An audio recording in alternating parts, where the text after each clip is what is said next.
మీ కోడలంటే తరతరాల మీ కీర్తి కిరీటానికి రత్నం కావాలి. మా చెల్లెలు రత్నం కాదు బాబు, రాయి రాయి. ఈ పేద పిల్ల మీ అంతస్తుకి పనికిరాదు బాబు. మేము పేదవాళ్ళం, కూటి కోసం మీ దగ్గర పని చేయటానికి వచ్చిన వాళ్ళు. అది మా అబ్బాయి ఆలోచించాలి, నువ్వు కాదు. మా వాడు మీ చెల్లెల్ని ప్రేమించాడు, మేము పెళ్లి చేస్తాం. బాబు గారు ఒక్క పెళ్లి అయితే ఎలా బాబు గారు? అలాగే లచ్చలకు కూడా తోడుగా కలిపి 2 పెళ్లిళ్ళు చేసేద్దాం. అలాగే ఎరా చెప్పేరా? మా అన్నయ్య వద్దురా.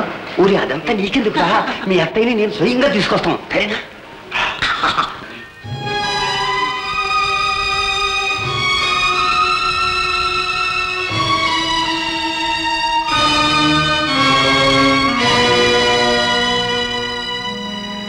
ఏమమ్మా వీళ్ళు ఏమయ్యారు?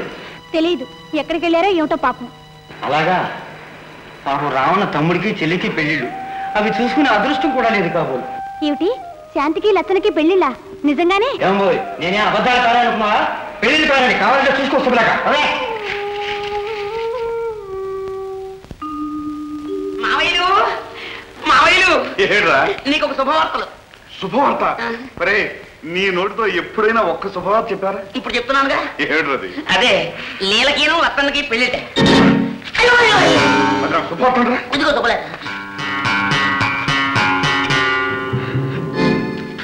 ఇది ఇక్కడ నాడు పెళ్లి జరిగిపోతుంట.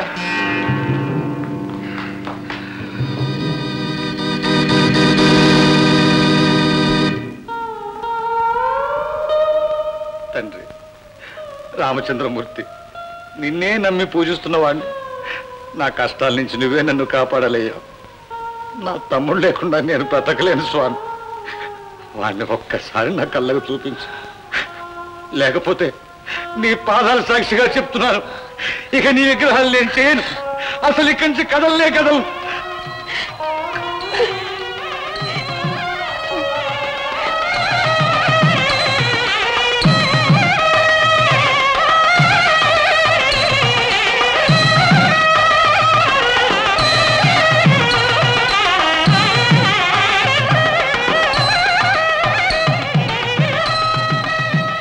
ఊరేగింపు? మా జమీందారు అబ్బాయి పెళ్లి. అలాగా? వాళ్ళ ఇంట్లో పనిచేసే లచ్చన లేడు, ఆ లచ్చన చెల్లెలు శాంతితో చేస్తున్నారు. ఆ లచ్చన పెళ్లి కూడా మా జమీందారు గారే చేస్తున్నారు.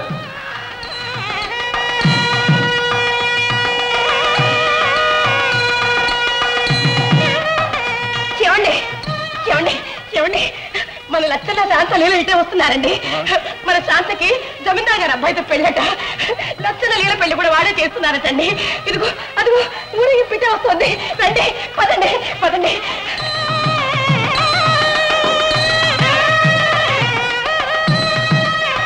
ఏమిటండి, రండి. వద్దు కానీ వద్దు. భగవంతుడు దయదలిచి వాళ్ళ అదృష్టాన్ని పెంచాడు.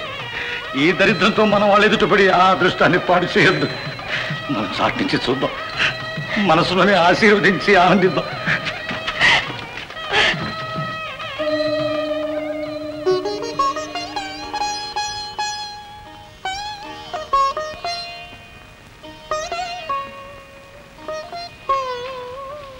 లచ్చన్న, ఈ శుభ సమయంలో ఏమిటా కన్నీళ్ళు? ఆ శ్రీరామచంద్రమూర్తిని సీతామహాదేవిని చూస్తూ ఉంటే మా అన్నగారు వదిన గారు గుర్తుకొస్తున్నారు బాబు గారు. వాళ్ళని తీసుకురావడానికి మీ మామయ్య వెళ్ళాడుగా, వస్తారు. అరుగో వచ్చేసారు మామయ్య.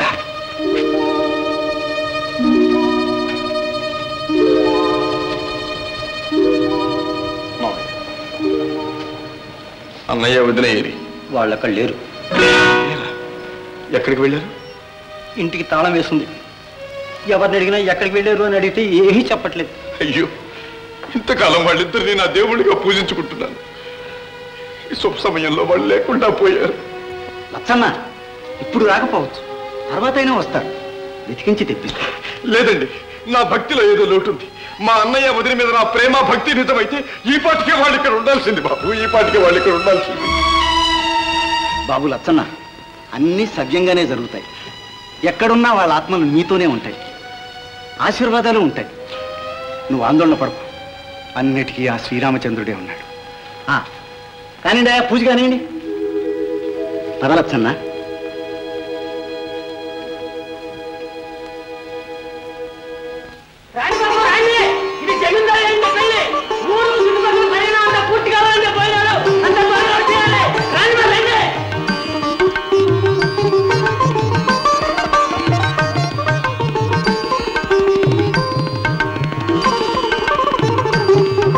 ఏమండి అలా చూస్తారు ఏంటండి?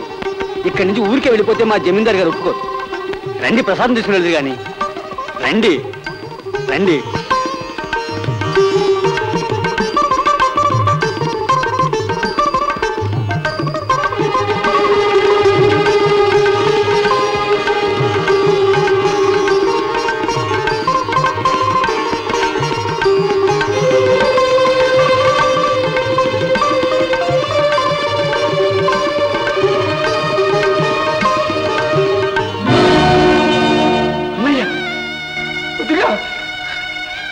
తమ్ముడు జానకి చూడవే, ఇన్నాళ్ళకి నీ మరిది మనకు ఒక అన్నదాత రూపంలో కనిపించాడు. అన్నయ్య, అంత మాట అనకండి అన్నయ్య. మీరు నాకు దేవతలు. దేవతలం కాదు తమ్ముడు, దీరులం. ఇన్నాళ్ళు నీ కోసం వెతుకుతూ, నీ చూపు కోసం, నీ దాపు కోసం పిచ్చివాళ్ళలా తిరుగుతూ చివరికి బికారిల్లా కనిపించావు. నా మాట మీద నమ్మకం లేకపోతే నీ వదిన అడగరా. వదిన, నువ్వు శాంత చివరికి లీల కూడా ఇంట్లో నుంచి వెళ్ళిపోయిన తర్వాత నా జీవితమే కాదు తమ్ముడు, జీవమే పోయిందా. ఇక మాకు మిగిలింది ఏమీ లేదు తమ్ముడు. ఒక్కసారి మిమ్మల్ని కళతో చూసిపోదామని. తమ్ముడు, శాంతను ఒక్కసారి చూపించరా. ఇక నేనేం అడుగును, ఒక్కసారి కళతో చూసి వెళ్ళిపోతాను తమ్ముడు. లేదు వీల్లేదు అన్నయ్య, మీరు వెళ్ళటానికి వీల్లేదు. మిమ్మల్ని నేను వెళ్ళజెప్పాను అన్నయ్య. నాకు తల్లి, తండ్రి, అన్న, వదిన, దైవం అన్నీ మీరే అన్నయ్య.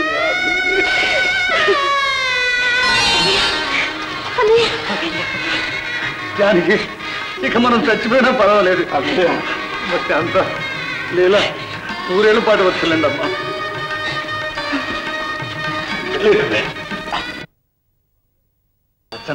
బాబు గారు, వీరే నా దేవతలు. నా అన్నగారు, నా వదిన గారు. చూసావా లచ్చన్న, అన్న వదనం మీద నిజమైన భక్తి ఉంటే వచ్చి ఉండాలి. నాకు వచ్చారు. అవును అమ్మగారు. రండి అన్నయ్య, రండి వదిన. పదండి.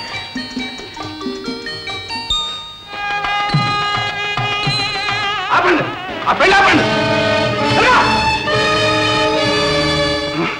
ఎవరు మీరు? బాబు గారు, మీరు దయాస్వరూపులు. ఏ కాలంలోనూ ఏ యుగంలోనూ జరిగిన అన్యాయం జరిపిస్తారా? ఏమిటది? నా భార్యను తీసుకొచ్చి వాడి కథ పెడతారా? ధర్మరాజు, మా కష్టాలు ఇంతతోనే గట్టెక్కి అనుకున్నాను. నువ్వు ఇక్కడ కూడా వచ్చావా? బాబు గారు, వీడి మాటలు నమ్మకండి. అయ్యా, వీటి దొంగ, దగాకోరు, మోసగాడు. మర్యాదగా ఈ పెళ్లి ఆపేయండి, లేకపోతే మిమ్మల్ని అందరినీ పోలీసులకు అప్పగించాల్సి వస్తుంది. బాబు గారు, బాబు గారు, వాడి మాట నమ్మకండి. బాబు, వీడి మాట అసలు నమ్మద్దు. నిజం నేను చెప్తున్నాను. ఏమండే పెద్ద మనుషులు, అలా చూస్తారే? ఈ విషయంలో న్యాయం చెప్పరే? పెళ్ళైన ఆడదానికి మొగుడు ఉండగా మళ్ళీ పెళ్ళా? ఇదిగో పురోహితుడు, నువ్వేగా మా ఇద్దరు పెళ్లి చేసింది. అలా చూస్తావే? చెప్పు. పంతులు గారు, నిజం చెప్పండి. చెప్తాడు చెప్తాడు, ఎవరి కోసం చెప్తాడు? చెప్ప. ఏ పంతులు, నేను అసలు తిక్కలో జంజం మీద ప్రమాణం చెప్పు. నువ్వు పెళ్లి చేసింది ఏ ఇద్దరికి? మీ ఇద్దరికే. మరి అది చెప్పు. ఆ పిల్లకి మా మామయ్యకి నువ్వు పెళ్లి చేశావా? చెప్పా చెప్పా చెప్పా. లేదండి, లీలతో పెళ్లి మీకు నేను చేయలేదు. ఓరి లంచుకుండి వెళ్తా. మామయ్య, లీలకి మైకం మంది దొంగ పెళ్లి చేసుకుందామని ప్రయత్నించావా లేదా? ఇన్నాళ్ళు ఎత్తావు, ఊరుకున్నాను. ఇంకా ఎత్తావా దించేస్తా. లీల అదృష్టవంతరాలు కాబట్టి సృహొచ్చి తప్పించుకు పారిపోయింది. లేకపోతే కట్టేవాడు కదా ఉరితాడు. ఇన్నాళ్ళకి నాకు ఎదురు తిరిగేవాడు అయ్యావన్నమాట. ఇన్నాటికైనా అయ్యాను, సంతోషించి. వీళ్ళందరికీ భయపడి నువ్వు కూడా అబద్ధం ఆడతావా? అబద్ధమా? బాబు, వాడు వట్టి పిచ్చివాడు. ఎవరు ఏది చెప్తే అదే అవుతాడు. అసలు నిజం నేను పిల్లలతో చెప్పిస్తాను. పిల్ల పల్లెలే వస్తున్నాను. అత్తయ్య, పర్వతం అత్తయ్య, ఇంత అన్యాయం జరుగుతుంటే చూస్తూ ఊరుకుంటావా? అవును, ఊరుకో, సత్తా ఊరుకో.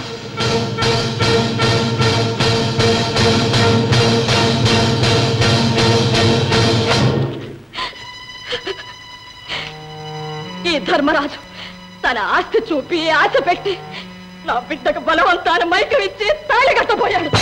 పర్వతం ఓసి పాపిస్తున్నాను. నీకంటే పాపిస్తూ వాళ్ళు ఎవరు? అయ్యా వీడు పోలీసులకు అప్పగించండి, లేకపోతే వీడు ఇంకెన్నైనా దుర్మార్గాలు చేస్తాడు.